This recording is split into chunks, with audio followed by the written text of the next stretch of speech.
What's up? You are now listening to Americanized, a storytelling podcast where you will hear from eclectic first and second generation Americans share their stories and real life experiences as children of immigrants. Hey, it's your host Roslyn. As you know, all the original music you hear in this podcast is produced by Stbrn Sal. So who is Stbrn Sal? Well, for starters, he's my little big brother. Dude's like 6 feet tall, that's why I call him Little Big Brother, because he's big, he's tall. He's very passionate about his music, and in part 1 of the Who is Stbrn Sal series, we discuss the history and background of Stbrn Sal and how he came to be. Stay tuned. Also, this is your friendly reminder to check out his music on all music listening platforms. Welcome to the show. Thank you. Pleasure being here.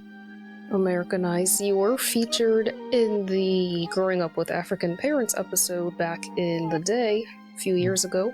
Yeah, what was that like for you? Thought it was nice to have a platform to specifically speak about growing up with African parents, with people I grew up with too, so that was really cool. Yeah, that's true. A very unique experience, definitely eye-opening and enlightening, that the whole topic really. Right. A lot of things that you, especially growing up, you think no one can really relate because how unique your family is, but then you talk to other people who have the similar background and you're like, oh no, they dealt with the same things, same characters. So it was cool. Yeah, that's true. That's what it's all about. That's the podcast. Alright, so Stbrn Sal, I know you as Junior because you're my brother and we grew up together and everyone has called you Junior growing up, and it wasn't until recently that we're in similar social circles and people call you Sal or Sal, and then I get a little thrown off because that's not, I don't know if that's your name, but that's not how I know you. Even people calling you like Solomon, it's different. It's like a different identity. It kind of reminds me of when growing up in elementary school, a teacher would find out that they call me Rosie at home and then they want to try to call me Rosie, and it doesn't sound right. It doesn't come out the same way. Yeah. Speaking of, quick comment, in elementary school, I had to choose to be called between Solomon or Junior. So if I told the teacher to call me Junior, that means no one would ever call me Solomon to this day. But I chose Solomon. Quick on the side. That's true. It's like your school name and then your family name or your home name. So with that, why don't you introduce yourself and then we'll get into some questions. All right. I am Solomon, otherwise known as to family Junior, or Solomon, Claru, Sal, Stbrn Sal. But my main names is Solomon, Junior, or Stbrn Sal, and that is my music identity name. Tell me more about that Stbrn Sal, that music name that you have. So the music name, I went through a lot of names coming up with what to choose as an artist / producer moniker, I guess. I just knew that I wanted to keep my original name in it regardless of whatever it was.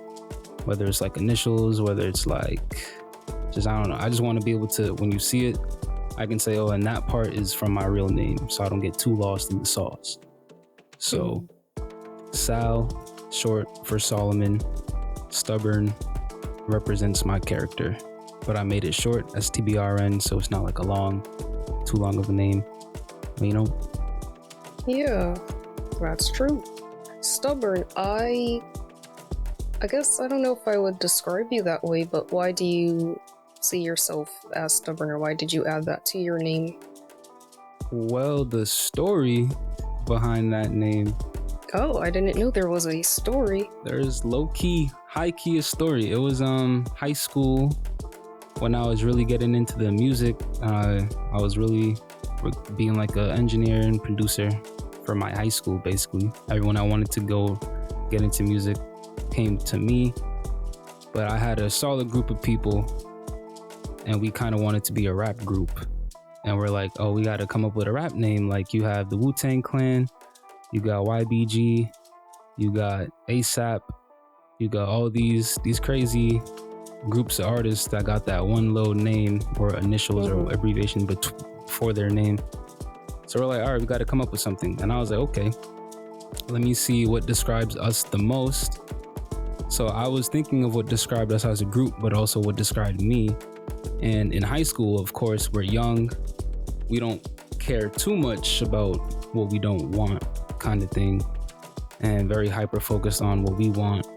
So in a way, I can kind of relate to those aspects of like, I'm stubborn, I'm hard-headed, because when I want to do something, I do it, and it's hard for someone to derail me from that. It's hard for someone to take my focus off of something that I really want. So in a way, I am stubborn for that. And then on the other side, when it comes to authority, I'm not really a fan of authority or rules or anything like that. And that represented me a lot at the time, even today, in different ways. And I decided as a group, we should all be stubborn with our our short name after that. So yeah, and then I made it my Instagram name. We all changed it. It was Stubborn him, Stubborn me. So there was a bunch. And then I think it was like a few months they all changed it, and I kept it. Oh, I see. Got it. So it was originally a name for a rap group, and then I decided to keep it because I was like, nah, it still represents me. Just because they don't keep it don't mean I have to change it. So I kept it. So 2 questions out of that story. You described the stubborn quality or characteristic as something of your youth, but that's still something that you feel you kind of represent or carry as an adult. Mm-hmm. But it kind of sounds like more so in a positive light, like you're not derailed or distracted by things that you don't want for yourself, it sounds like. Mm-hmm. Yeah, so as I got older, I started to understand like the different aspects of being stubborn. And not just stubborn, but like, being hard-headed, being hyper-focused. It's kind of all in the same bubble to me. So instead of identifying with the, I don't like rules, I don't like authority, I want to break all the rules, I identified with the, you can't take me off of whatever I'm on type of thing. I see. So it's even more like highly determined, some determination and motivation. Yeah, determination and everything in that realm. So that's how I see it with my current self. I think that's good to know. That's good for people to hear and know, because stubborn is one of those words that does have a negative connotation, and it's like a negative quality, a bad quality, something you don't want to be. So I always was confused by that part of the moniker. Yeah, I understood that too. And then part of it was like, I want to, on a deeper level, the word stubborn has 2 sides of what you just described. And me as a person, I have 2 sides. So I was like, if I'm feeling one side of like immature or I don't want to listen to anybody, I can still call myself stubborn. If I'm feeling determined and motivated and you can't knock me off my grind, I can still call myself stubborn. Still good, still bad. Yeah, that duality is so important, and I feel like a lot of words that do have negative connotations can be seen in a positive light. Mm-hmm. And personally, for me, I feel like the ongoing battle is the word quiet. Just growing up, that word has just been so negative or used in such a negative light toward me or around me. And then growing up and through college, doing more research or being with other people who are more on that introverted side, there's so many strengths that come with that word or that quality. So there's so much duality in these words that are deemed negative. That is extremely true, because quiet can mean a lot of things. Like, you're reserved, you're just observing the situation, you're calm, patient. And some people think passive is a negative thing because of a whole lot of reasons, but that's true. Duality is important to me when it comes to art and life Absolutely. in general. Yeah, it has to be. Have to see both ways of everything, honestly. Speaking of art in your life, can you talk about growing up, how you grew up around art, music? What was your introduction to music and that passion that you have? That's a good question. Well, I do recall a lot of early music influences. One being our older sister, Jenny, always playing music on the TV all the time. So I got to listen to a lot of different kinds of music early. Discovering YouTube was cool. I got to listen to a lot of different types of music. What is it called? The MP3 player or something like that. I remember you owned one. I used to be on that all the time, listening to all kinds of genres, indie, folk, everything. That was a big part though, the MP3 player, because that was the first time I ever used headphones ever in my life. Oh wow, that's major. I think I had a Zune. They don't make them anymore, but it wasn't an iPod. It was an MP3 player. Zune. Yeah, it was like reddish maroon. Yeah, Yep. they did have really cool music on there. I discovered some. Yeah. Oh, I don't that. know how old I was. How old was I? I got that in 7th or 8th grade, so you must have been. We are 4 years apart. Yeah, I was probably 11, 10, 11. Yep, the first time I put those headphones on, I kept taking it off because I was like, where's the music coming from? It sounds like it's in my head. So that was a cool experience. So the MP3 player, and then being in band, being able to play music live with other people was a big inspiration of like, this is cool how we all are playing our individual parts, but when it's all played together, it's a whole piece of music. And video games. Grand Theft Auto radio stations, background, like all video games. The music and video games was a big influence. I think those are the main ones. Introduction to like actually making music for me. My friend Jordan, his mom got him a piano, but he never played it. So when I went over his house, I played it. Was that the first instrument that you played? I think it was, besides the recorder. Well, shout out to Flavia. So right, shout out Flavia, Jordan's mom. Shout Let out me Jordan's borrow it. piano. That's awesome, great. actually. I'm glad it got some use out of it, because he wasn't going to play that. Right, pianos aren't cheap. Yeah. So what other instruments have you played?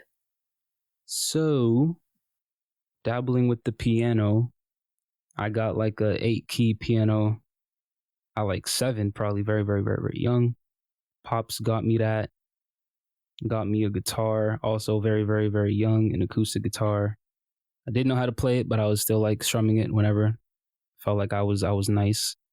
And then band, that's when I got introduced to drums, like the snare drum, marching band drum, and the drum set for jazz band. So I was now hitting the cymbals and the kick and then all this stuff at the same time, playing with the jazz.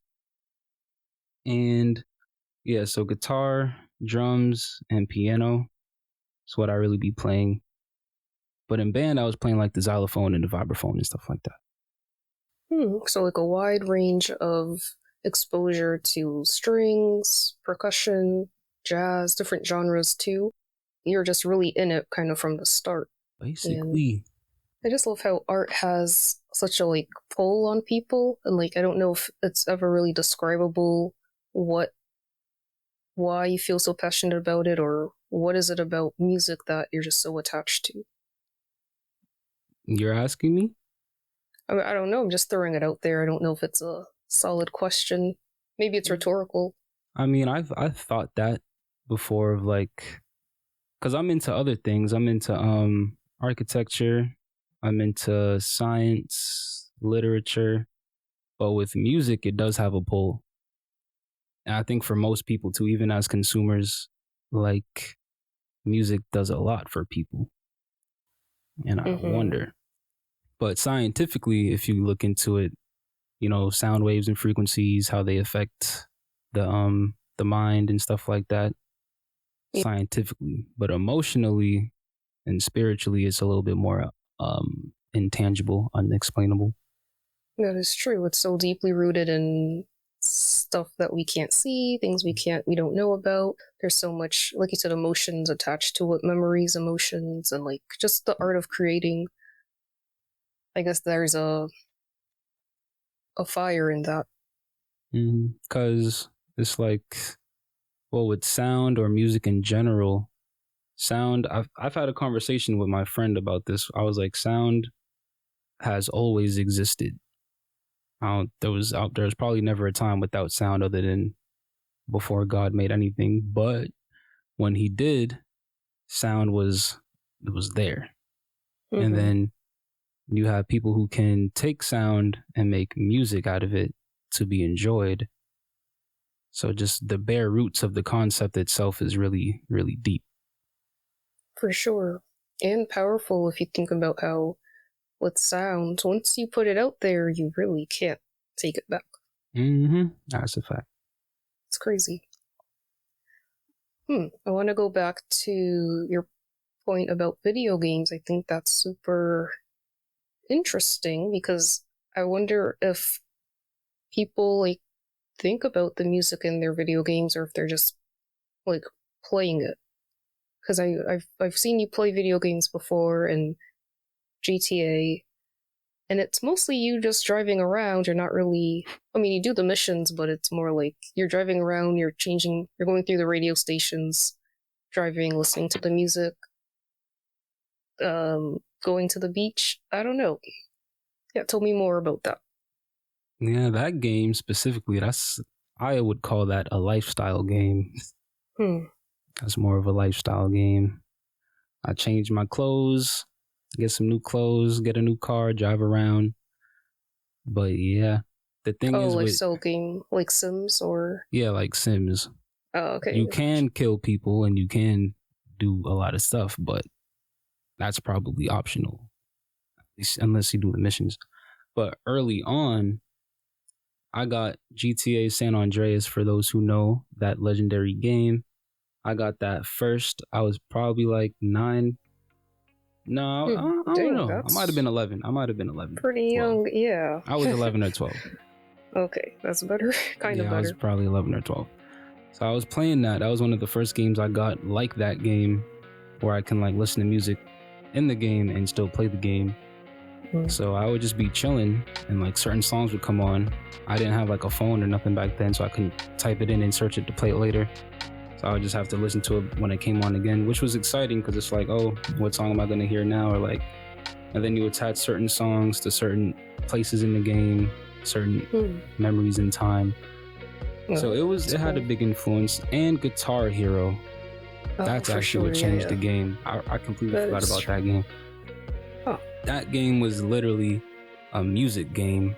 It is, yeah. One of the first games I got for music, and then of course I'm playing some songs. I'm going on the story mode or whatever, and then I'm to YouTube at this point. So now I can search up these songs and listen to them. Songs in GTA, I can now search up and listen to them, and then I just became a fan of those songs. Like rock, I became a fan of rock from Guitar Hero. Right. I became a fan of like house music from GTA. And yeah, so exposure. Minecraft also comes to mind. Minecraft? Yeah, the music that's a different genre as well. Yeah, that genre, the more ambient kind of tones. I don't know if that got me like more into cinematic music, but it definitely got me into just mellow vibes. Minecraft has some good music. I love all the different things you were exposed to, the different things you were interested in, and the hobbies you had that really cultivated your passion and interest in music. I mean, for anybody, you don't know until you know. You know? Yeah. I'm playing Guitar Hero, I'm in band, I'm listening to music and this and that, and then all of a sudden I just start buying equipment to make my own, and now I'm like, oh yeah, I'm a musician. Mm. I see. It's kind of like it was never really intentional. It just kind of happened. Like no one signed you up for piano lessons or classes. No one, like you did band, but that was kind of a requirement. Everyone had to do some type of music, but you didn't take the extra step to then take lessons, like music lessons or anything like that. Right. More self-exploratory and discovery of those instruments and music. Can you share about your evolution with starting as or attempting a rap group, and I believe you were a SoundCloud rapper at one point, and then moving into being a verified Spotify artist or a verified artist on Spotify? So let me see. I gotta go back to high school. Freshman year, I wasn't really known as a musician, but sophomore year is when I started inviting people over to record their music, and then I drop it for them. And I started recording my own music, and then all my friends really are into the music at this point. So now I'm like, all right, we just rock together. I'm the producer, engineer. You guys are the artists. I just record y'all. I make the beats, XYZ. I'm gonna be like the puppet master behind all the strings going on, since it's just like my beats, it's my instrumentals. So that was motivating, because it's like, all right, I got these people who are into music as much as me, and they're looking to me to help get their songs done. I have to kind of double down on what I do, make sure I do it well, so they can get a good product or like good song, so they can feel good and just be free to express. So that was kind of my mindset of like, okay, there's people behind me, there's people that want to get into music, and they see me as like a way in almost. Not to like say they couldn't do it elsewhere or otherwise, but they hit me up. So I was like, okay, if they hit me up, then I need to make sure I can respond. So let me get more into the music. So now we're rolling as a team. I'm working on their music. We're dropping it on the SoundCloud page. It's doing pretty good. We dropped one song that got 1,000 views. And then we're all in the hallway like, yo, it just got 100 more. We're in lunch, yo, it just got 60 more. And like throughout the week. And then the next week, people are like coming up to us saying the lyrics of the song. And they're like, yo, the beat is like the hype around it just had me thinking of like, okay, I think we can keep doing this. I think this is cool. Like people, they're not clowning it. There's like, it's not bad attention. It's like they actually like it. So then we go back to my room, we start cooking up, and that's where the direction started to develop when I started seeing people respond to the music. I took it the next step, and I was like, I want to kind of make my own music. I want to see how people are going to respond to me on a beat, not just my beat by itself. So I started recording my songs, and then, you know, the same thing, people saying my lyrics, people saying, oh, that's fire, blah, blah, blah. And then I'm like, all right, I'm gonna just keep rolling. So eventually, like I said, I kept stubborn. They changed it to YBG, and I still was a representative of it. Like I still said it, but I didn't change my Instagram name back. I don't know if they felt some type of way about that, but I was like, this is what I'm gonna rock with Stbrn. That's me. I changed the SoundCloud name to my name. I mean, it was always my name, but like the separation was starting to begin once I started seeing myself as an artist and a producer, not just a producer. So I started dropping music. People like it. It was probably how many songs did I drop before I went on all platforms? I probably dropped 2 songs of my own on SoundCloud. And then for my next song, I was like, I need to be on all platforms. I need to figure out how to get on Spotify, figure out how to get on Apple Music. So I did a lot of research on how to do it, what's like the best places to do it, what kind of quality I need to do it right. That was like junior year high school, going into, I think it was senior year. Everything I described before this was junior year. So now we're in senior year. I'm like, I need to get on all platforms. So I dropped My Fault on all platforms, and I dropped Night in Providence. And those are some vibes. I think those 2 songs were like my first songs I actually wanted to like present as Stbrn Sal. This is music by Stbrn Sal. And it was like late spring 2019. Dropped those songs. People were liking it. And since we graduated, we're not really linking up as much, like me and everyone from high school, but I'm still doing the music. So I never slowed down. I never stopped from then. And then, I got into college. I got my dorm. So now I kind of have a real studio, but it's kind of like a dorm. So I got my speakers. I only had one speaker at the time. So I was trapping off like the right speaker. So I can only hear out the right ear, but that didn't really bother me. So I just kept cooking up. And then pretty much it. Like, I think once I got to college and I could really focus on everything in front of me, the music was getting better. I started to get more of a vision for the music for myself, not so much of me as a group or like me for other people. It was more like, what do I want out of music right now and how am I going to get it? I'm already on all platforms, but what next kind of thing. Yeah, that is quite the evolution, starting with a group of friends, recording in your room, going to college, getting your own space to really record and make music more for yourself. Can you share about your, if there is one, like a journey of self-growth and discovery as you kind of detach yourself from this group and becoming more of an individual artist? That's a good question. Well, bring it back from when I started to feel, or I started to see a vision. I think I thought about this before, actually. Like, how do I put it? I've always had a vision, like in life, like as a kid. Like, let's say, oh, I want to do this. I go to all my friends and say, hey guys, let's do this, or let's climb up this tree, or let's do that. Because I can see myself doing it. I want to do it. But when music kind of became a main character, I started to see a vision with music, opposed to like, I want to get this game, so I know I'm going to get this game.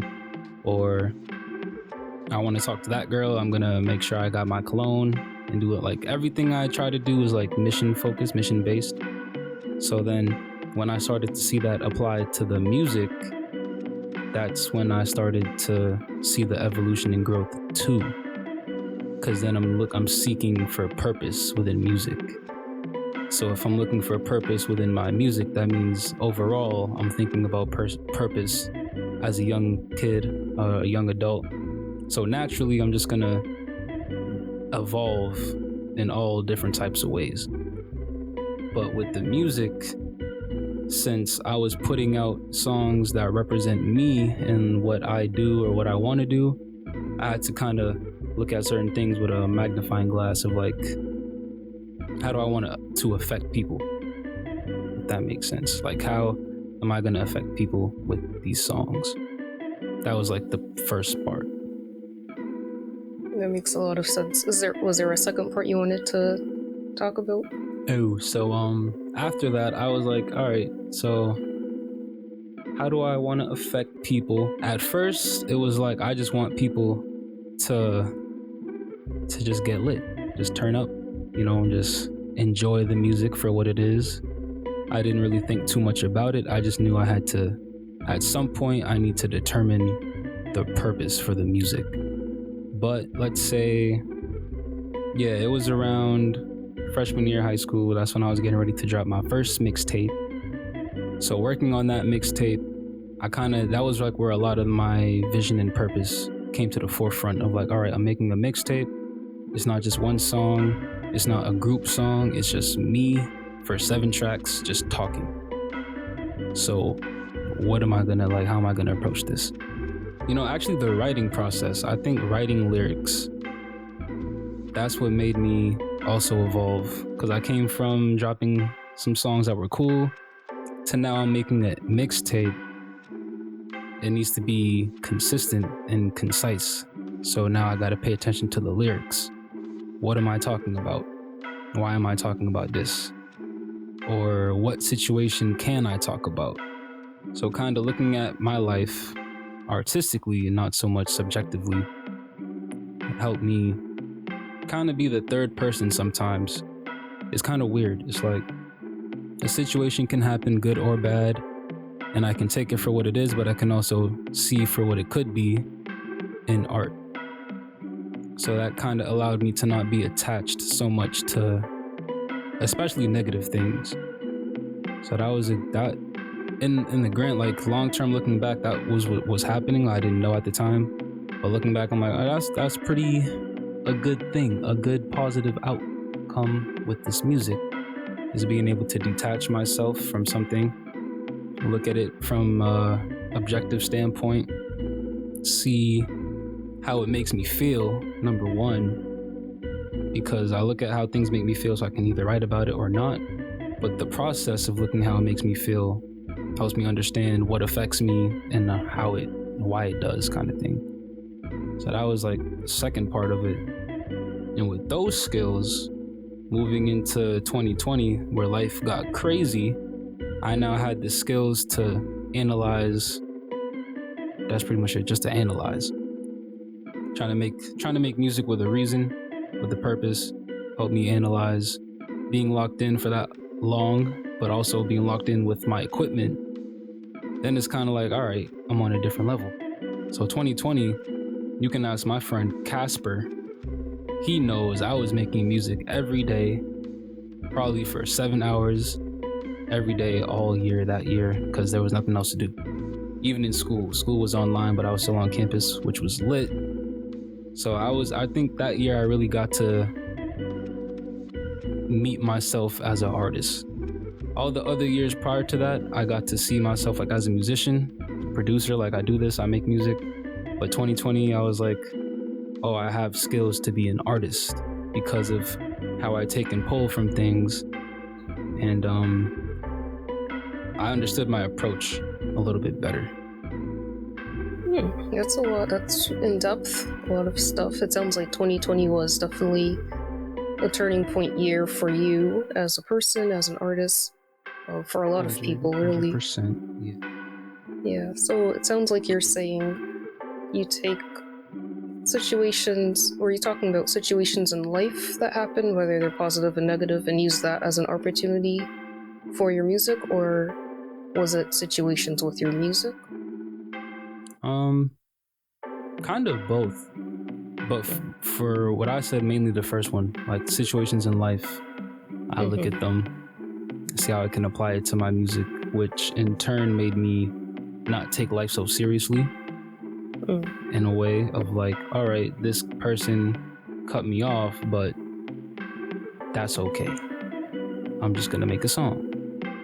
And then I can make a song and kind of process that instead of like being angry all the time about what's going on. I can just write lyrics and then look back at the lyrics and see how it affected me based off what I wrote. Not intentionally, but just like if you look at what you write, when you feel some type of way, you're gonna understand your feeling a little bit better. That's true. So it's your way, it's your outlet, your way of processing things as well as the enjoyment piece of it all. Yeah, overall. And then you get like past 2020 where I'm now like, I feel like an artist. I feel like I have the skills to make it with music officially. Like you can't take that from me. Before, you could have, but now you can't, because I spent all this time understanding my music and what makes my music what it is, and also getting closer with God and everything, and really understanding a lot of the purpose aspect that I was talking about. So now we get into 2021, and I'm thinking about making another project, because the first one, the little mixtape that I did in freshman year of college, was pretty good. The mixing wasn't the best, the quality wasn't the best engineering wise, but the music was pretty good. People liked it. So now I'm like, all right, I need to make another project. I gotta go crazy. And then I found out we were going to Africa, and I was like, all right, perfect opportunity to do something different, challenge myself as a musician, as an artist, and to make some crazy music. So I made In the Ivory 2020, but it dropped 2022.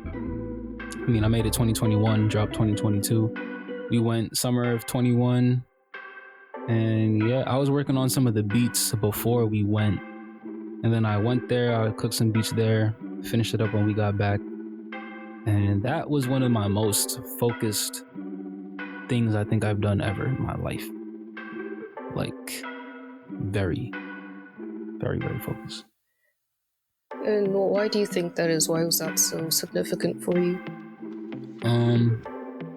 Comparing it to like my previous work, I was making music because it was fun, expression, everything borderline why people make music. I was doing that, and also just because to experiment with different sounds. But then you come across a project like In the Ivory. I felt like I had to represent.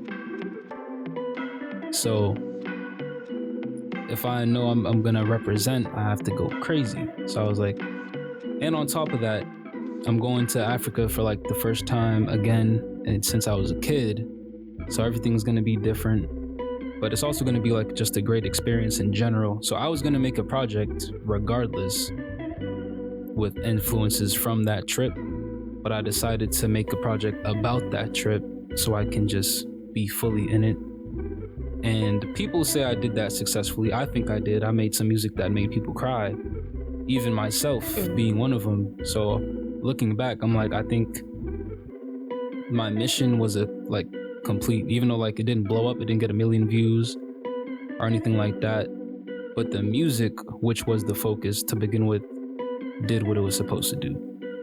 And that was like one of the biggest investments on return when it comes to like my input, I feel like.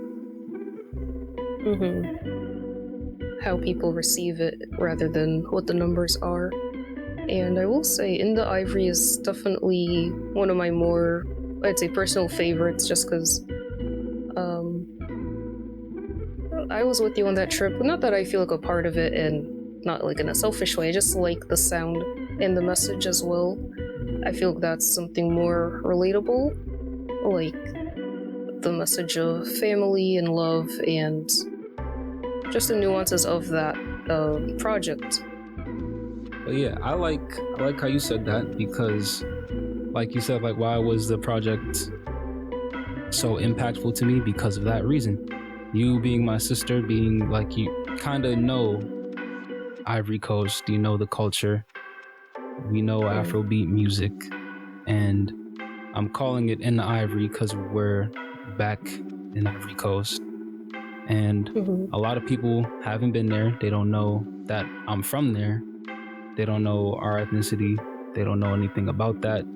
So to put it in an album, I felt like was a challenge in all the best of ways. And you being able to like see it or hear it and understand it and take from it is like, I did what I did. I did what I had to do. Yeah, for sure. Mission accomplished. It's just like if there's anything that I can't think of what I want to listen to, or if there's anything that's kind of like a mood booster, but also, you jam out to it and you can relate to it. And I believe it was released July of last year, so it's been out in the world for at least a year now, and it's still a bop for sure. I appreciate that. Definitely a bop. Definitely some feel-good music on there. Yeah, and just so like family-based, which I'm a fan of for sure. Yeah, that's the central theme. That's another thing.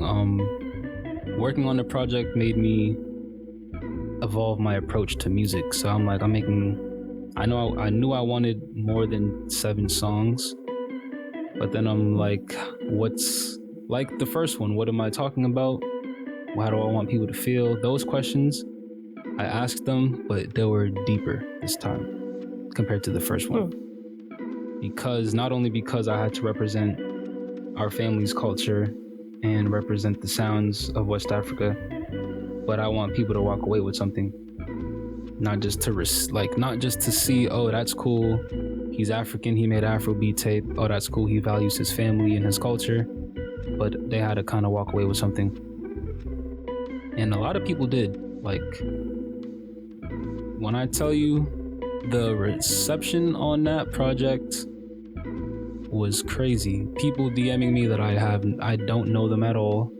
I don't know how they found the project. People saying, oh, I just added it to my playlist. I'm checking the analytics. I see a lot of songs on different playlists. And it was really cool.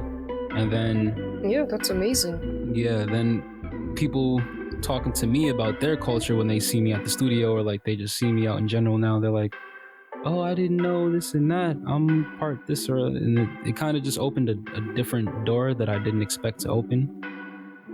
So yeah, In the Ivory was...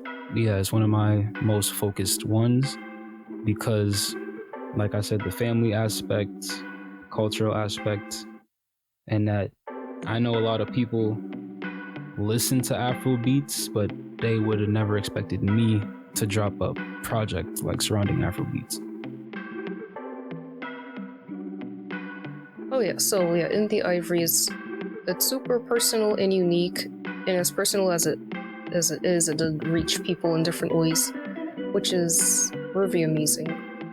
And also talking about how over time your music evolved and your lyrics evolved, and that also changed the way your music was received and how probably you are received as an artist, which is all part of the growth and the process and the journey of being a musical artist. Definitely. Thank you so much for listening. By now, you know who produced all the original music for the podcast, and you already know what to do about that. As always, be sure to listen to Stbrn Sal. The links will be in the episode notes, so be sure to check those out where you can find all his music, and also follow Americanized on Instagram. That will also be linked in the episode notes. Catch you in the next episode.